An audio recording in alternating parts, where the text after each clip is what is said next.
So I want to walk through, guys, the derivation one more time, because you guys will be expected to derive the quadratic formula from ax squared plus bx plus c equals 0.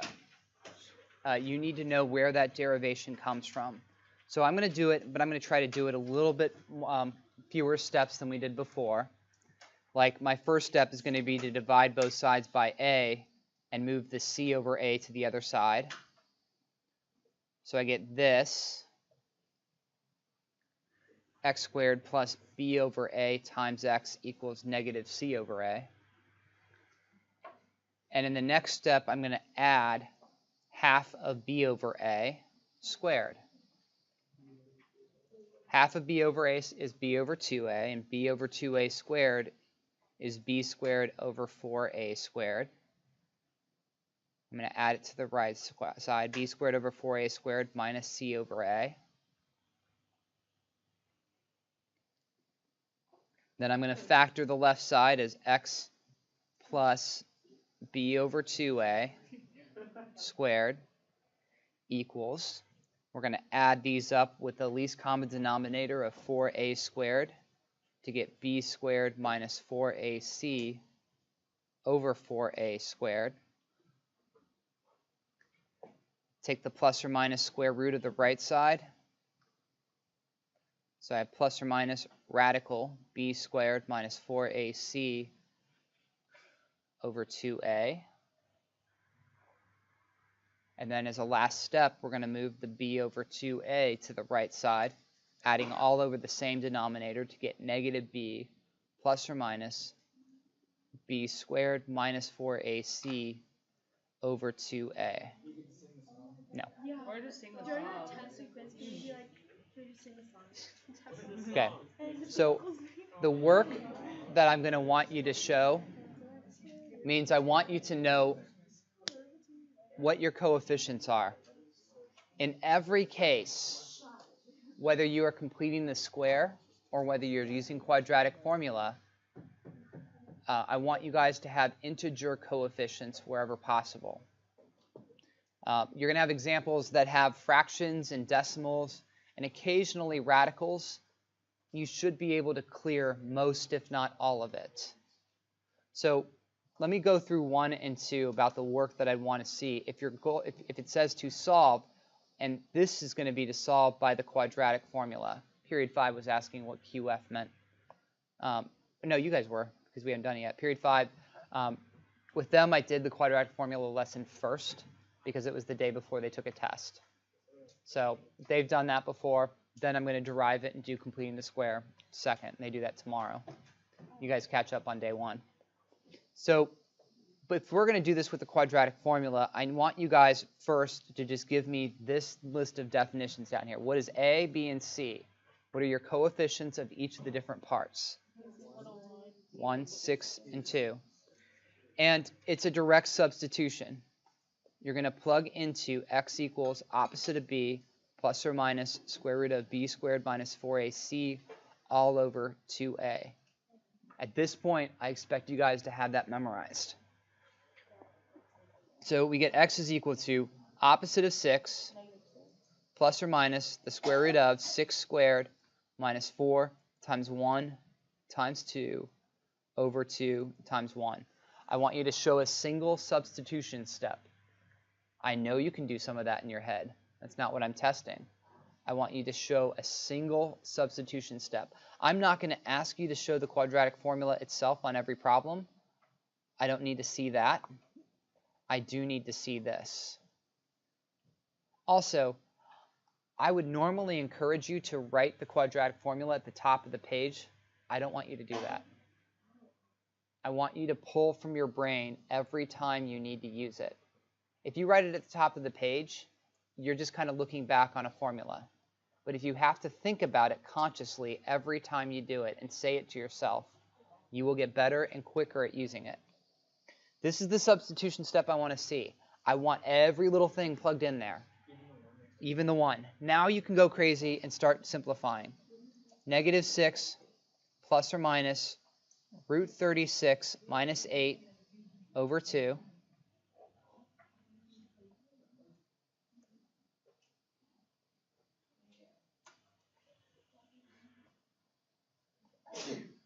Yeah, I shrunk it. Negative 6 plus or minus root 24. Can I simplify root 24? Or sorry, it's root 28. Can I simplify root 28? 2 root 7. And then let's simplify that as negative 3 plus or minus root 7. Yep.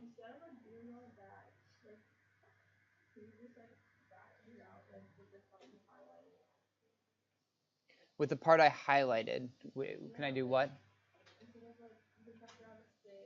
Well, I can't factor a 6 out because there's no 6 factor here, and it's also inside a radical. I can't take this out because I haven't applied the order of operations. That needs to be subtracted before you can worry about what you can do. Remember that if I have the square root of 6 squared minus 5, I would not be able to take a 6 out because the 6 squared minus 5 happens first by order of operations. That would end up being 31, and that can't take anything. So be careful about applying a square root cross. Yes, Tessa? The directions will specifically indicate either solve by factoring, solve by quadratic formula, solve by completing the square, or solve using any method. Okay? The any method's where you can make the choice, but you're going to need to watch what the directions say. Okay, these are your solutions. Let's go to the second one. This is a step where you're just going to have to take the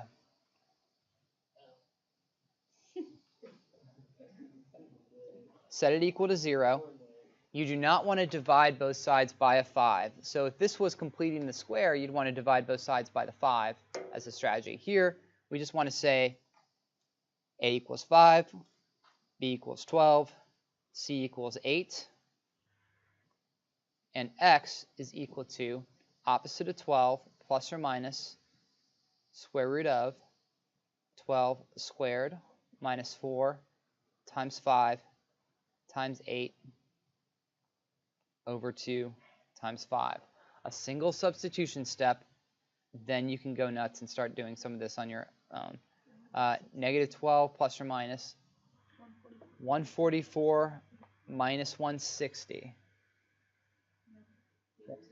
Negative 16. This negative 16 is what makes this different from other quadratic formula problems you may have done before. Because we're going to pull from the last chapter, and the directions will actually say solve under the complex numbers. What is root negative 16? 4i.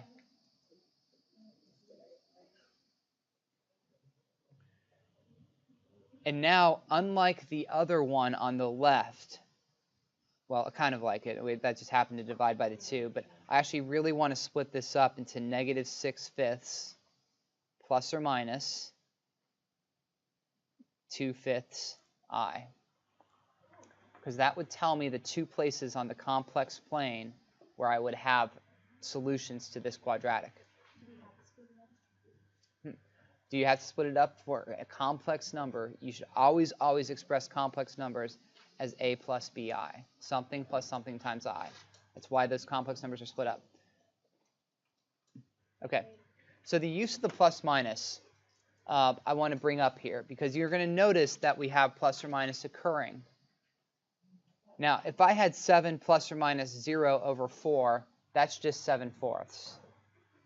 There is no plus minus button in your calculator because plus or minus destroys, it's not a function, it actually outputs 2 possibilities. You guys have seen x squared equals negative 4, where x is equal to plus or minus 2i. The plus or minus has nothing to do with the fact that you're taking the square root of a negative number. It has everything to do with this. If I prove this, remember this happens. This is the same thing as the square root of 4i squared. This is the same thing as the absolute value of x is equal to 2i, which means that x could be positive or negative 2i. We just tend to skip all that. But I still get people telling me that if you have the square root of x plus 1 squared, that that's equal to plus or minus x plus 1. It is not. It is specifically the absolute value of x plus 1. It is the positive one, and it's the positive absolute value. So just be careful about the use of the plus minus. Okay. Now, for the first time, we're going to actually use your calculators as they are sort of starting to be intended, but not yet as a graphing. Before you do that, I want you to solve this by hand. We use the quadratic formula. A equals 3. Yep. B equals -6. C equals -7. And we're going to go R is equal to opposite of -6 plus or minus the square root of. I asked you guys to do a substitution step. When you do the b squared, just write 6 squared. You don't need to write -b squared. In fact, don't. Because isn't -6 squared the same as 6 squared? That's what's called an even function, where when you square the negative number, it's the same as squaring the positive number. I don't need to write it as -6 squared. It may confuse the writing. Leave it as 6 squared. -4 times A times C all over 2A. So then you get R is equal to 6 plus or minus root. This would be 36 plus 84, 120. Or we get R is equal to 6 plus or minus. The only thing you can take out of that's a 4 to get 2 root 30. Any simplifications? Divide by 2. I can make it 3 plus or minus root 30 over 3. And that is simplified. I don't want you breaking that one up because there's no I there. This is not a complex number. That's a single real number. Let's keep the real number together. Those are what we call exact. They're exact because you could generate any number of decimal places you'd ever want from that. If I want to give an approximation on it, now I need a calculator. So let's pull it out. It's still setting up the main window. I'm going to pause for a second. Okay, so your calculators have a home screen. I'm going to go through a few basics here. The top left of the home screen is called the scratch pad. This opens up a window that you can see. It looks like a window. It's got a little X on the top right, sitting on top of the home screen. You can actually get to that anytime by pressing the scratch pad button that's on the left of your screen as well. So this button here, you press it again, it is a graph. Press it again, it's a calculator. Press it again, it's a graph. It's kind of boring. The entire rest of the calculator is something you will want to become familiar with. It's a documents area. So your calculator is a little bit different, and it seems a little unnecessarily complicated until you realize that you could open up a document, you could create a new graph for every problem that you're doing, and then you can save the document as the homework assignment you just did and reopen it when you get to class and see everything you had before. So that's why they created a document section. If I go to new document, it's now full screen. And it's going to ask whether I want a calculator page. At the top, there are tabs, and those represent pages. You can have graphs and calculations and charts and all sorts of stuff. We aren't going to be going that complex for a while. But I've got a calculator. So this is now operating as a basic calculator, this or the scratch pad. And to go and do something like this, it's beneficial for you to know and learn to love the controlled division. Because controlled division gives you a fraction bar. And that lets you type things exactly how you see them. You are much less likely to make a mistake when doing that. 3 plus root 30. Move the cursor down. 3. I will show you a small trick to use if you want to do the 3 minus. This trick involves pressing the up arrow until you highlight the thing that you want to grab. So I'm going to press the up arrow once and twice, and it gives me this. And then I'm going to press enter or click, I usually enter, to grab it. It's now sitting ready for me to press enter again, and I can go back and edit it. And I can edit it by changing the plus into a minus.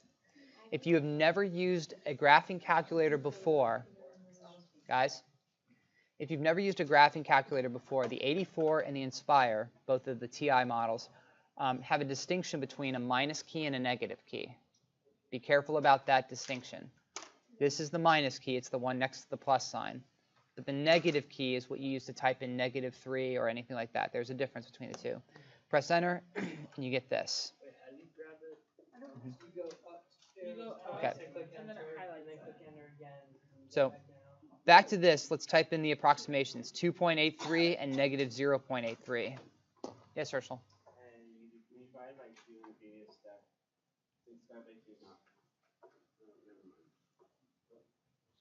But thank you.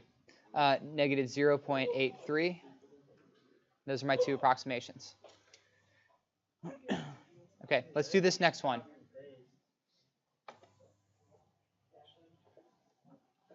(3x² plus 6x plus 2.5 is equal to 0. Before you use the quadratic formula, I would multiply the left and the right side by 2. 10 will get you there, but then you're going to have to divide by 5. Doubling it will keep your number smaller so that it's the lowest whole number ratio. 6. So we get x is equal to opposite of 12 plus or minus square root of 12 squared minus 4 times 6 times 5 over 2 times 6. -12 plus or minus square root of, this is 144 minus 120, or x is equal to -12 plus or minus 2 root 6 over 12, or -6 plus or minus root 6 over 6.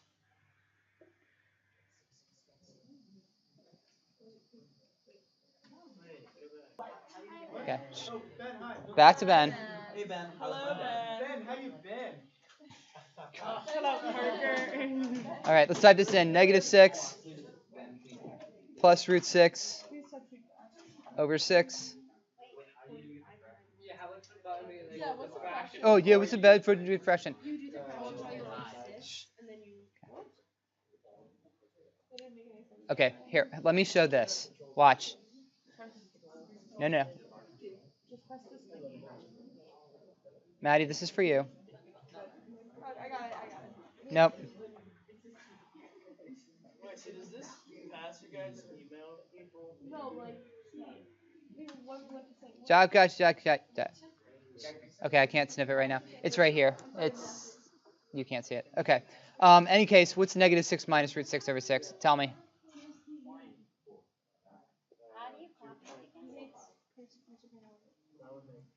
-0.59 and 2, what? 2.4. 2.4 what? We got the 2 decimal places. 4, 4. Wait, do you know what it's trying? Okay. Whoa. Is that a cap? Oh, I was going to say it out loud. It was no. Okay. Okay, there we go. All right, guys. I'm going to hit pause while you guys do the next two. Go. Stop. Okay. For number 5, we get x is equal to 4 plus or minus root 4 squared minus 4 times 7 times 1 all over 2 times 7. What do you think?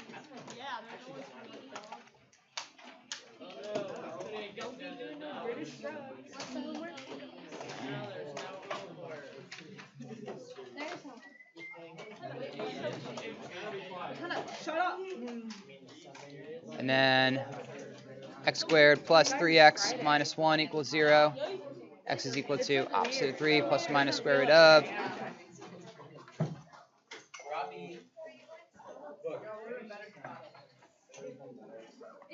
What do I have seven. Boom. Not complex. It is. Gracias, Senor Payne-Elliott. Gracias, Payne-Elliott. Huh, he didn't make any jokes this class. I'm surprised. What about you dating Isaac?